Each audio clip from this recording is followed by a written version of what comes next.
BNP গত 17 বছর গণতন্ত্রের কথা বলে রাজনীতি করে আসছে। বছরের 6 মাসও হয় নাই, কিন্তু ছাত্র দলের, যুব দলের, বিএনপির অলরেডি চাঁদাবাজির মাধ্যমে 50 লাখ কর্মসংস্থান নিশ্চিত হয়ে গেছে। বিএনপি সিটি কর্পোরেশনগুলোতে প্রশাসক নিয়োগ করেছে। কিছু কিছু ক্ষেত্রে ইউনিয়ন পরিষদ, উপজেলা পরিষদেও প্রশাসক নিয়োগ করা হয়েছে। জেলা পরিষদগুলোতে প্রায় সবগুলোতে প্রশাসক নিয়োগ করা হয়েছে। বিএনপি গত 17 বছর সংস্কারের কথা বলে রাজনীতি করে আসছে, গণতন্ত্রের কথা বলে রাজনীতি করে আসছে।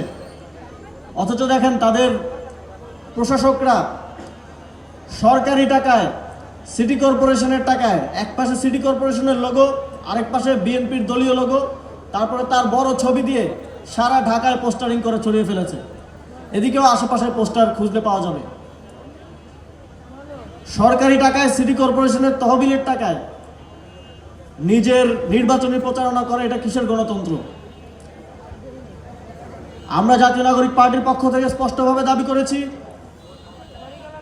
কোন প্রশাসক, যাদেরকে প্রশাসক দেওয়া হয়েছে, কেউ স্থানীয় সরকার নির্বাচনে অংশগ্রহণ করতে পারবে না। যদি তারা স্থানীয় সরকার নির্বাচনে অংশগ্রহণ করে, এই নির্বাচনটা আবারও একটা প্রশ্নবিদ্ধ নির্বাচন হয়ে থেকে যাবে। এবং আমরা আবারও দেখছি এই নির্বাচন প্রক্রিয়া রাষ্ট্রীয় প্রতিষ্ঠানগুলোকে দুর্বল করার মধ্য দিয়ে, দলীয়করণ করার মধ্য দিয়ে আমাদের মধ্যে কিন্তু জনগণের মধ্যে একটা শঙ্কা তৈরি হচ্ছে যে এবার যেমন জনগণ ভোট দিতে পেরেছে, 5 বছর পরে কি সাধারণ মানুষ ভোট দিতে পারবে কিনা? তো স্থানীয় সরকার নির্বাচনে বোঝা যাবে যে 5 বছর পরে আমরা ভোট দিতে পারবো কি পারবো না। আমরা বর্ডারের ওপার থেকে শুনি শেখ হাসিনা বাংলাদেশে আসতে চায়। আওয়ামী লীগের বিভিন্ন নেতারা সাক্ষাৎকার দিচ্ছে, বিভিন্ন জায়গায় তারা বাংলাদেশে আসতে চায়। এই বিষয়ে তো কেউ দ্বিমত করতেছে না। আমরাও চাই আপনারা আসেন। এই যে আমাদের মঞ্চে শহীদ পরিবারের সদস্যরা আছেন, মঞ্চের সামনে শহীদ পরিবারের সদস্যরা আছেন, আমাদের মায়েরা আছেন, তারা প্রতিদিন আল্লাহর কাছে দোয়া করেন যে তাদের সন্তানের হত্যার জন্য যারা দায়ী, তাদের যেন বিচার নিশ্চিত হয়। শেখ হাসিনা বাংলাদেশে ফিরলে সেই বিচার নিশ্চিত হওয়ার জন্য, সেই বিচার নিশ্চিত করার জন্য আমরা প্রস্তুত আছি ইনশাল্লাহ।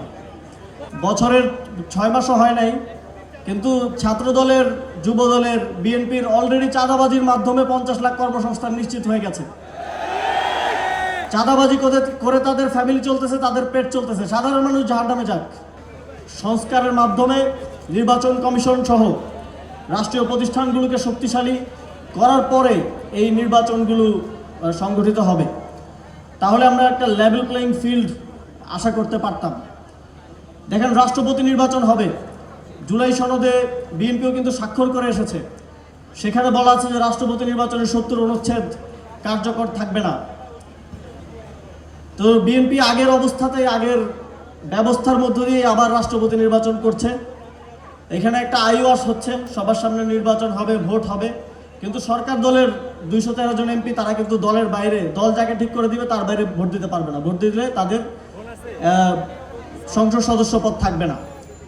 আমরা চেয়েছিলাম এবং জুলাই সনদে সবাই এগ্রি করেছে যে রাষ্ট্রপতি নির্বাচনে 70 অনুচ্ছেদ কার্যকর হবে না এবং এমপিরা যে কাউকে ভোট দিতে পারবে। যদি সেরকম পরিস্থিতি হতো, সংস্কারের পরে এই নির্বাচনটা হতো, তাহলে আমরা দেশের জন্য সত্যিকার অর্থে দলমতের ঊর্ধ্বে একজন রাষ্ট্রপতি হওয়ার মতো যোগ্য ব্যক্তিকে সম্ভবত রাষ্ট্রপতি দেখতে পেতাম। কিন্তু দুঃখজনক যে জুলাই গণঅভ্যুত্থানের পরে একটা রাষ্ট্রপতি নির্বাচন হচ্ছে, আমাদেরকে আবারও একজন দলীয় ব্যক্তিকে রাষ্ট্রপতির জায়গায় দেখতে হবে।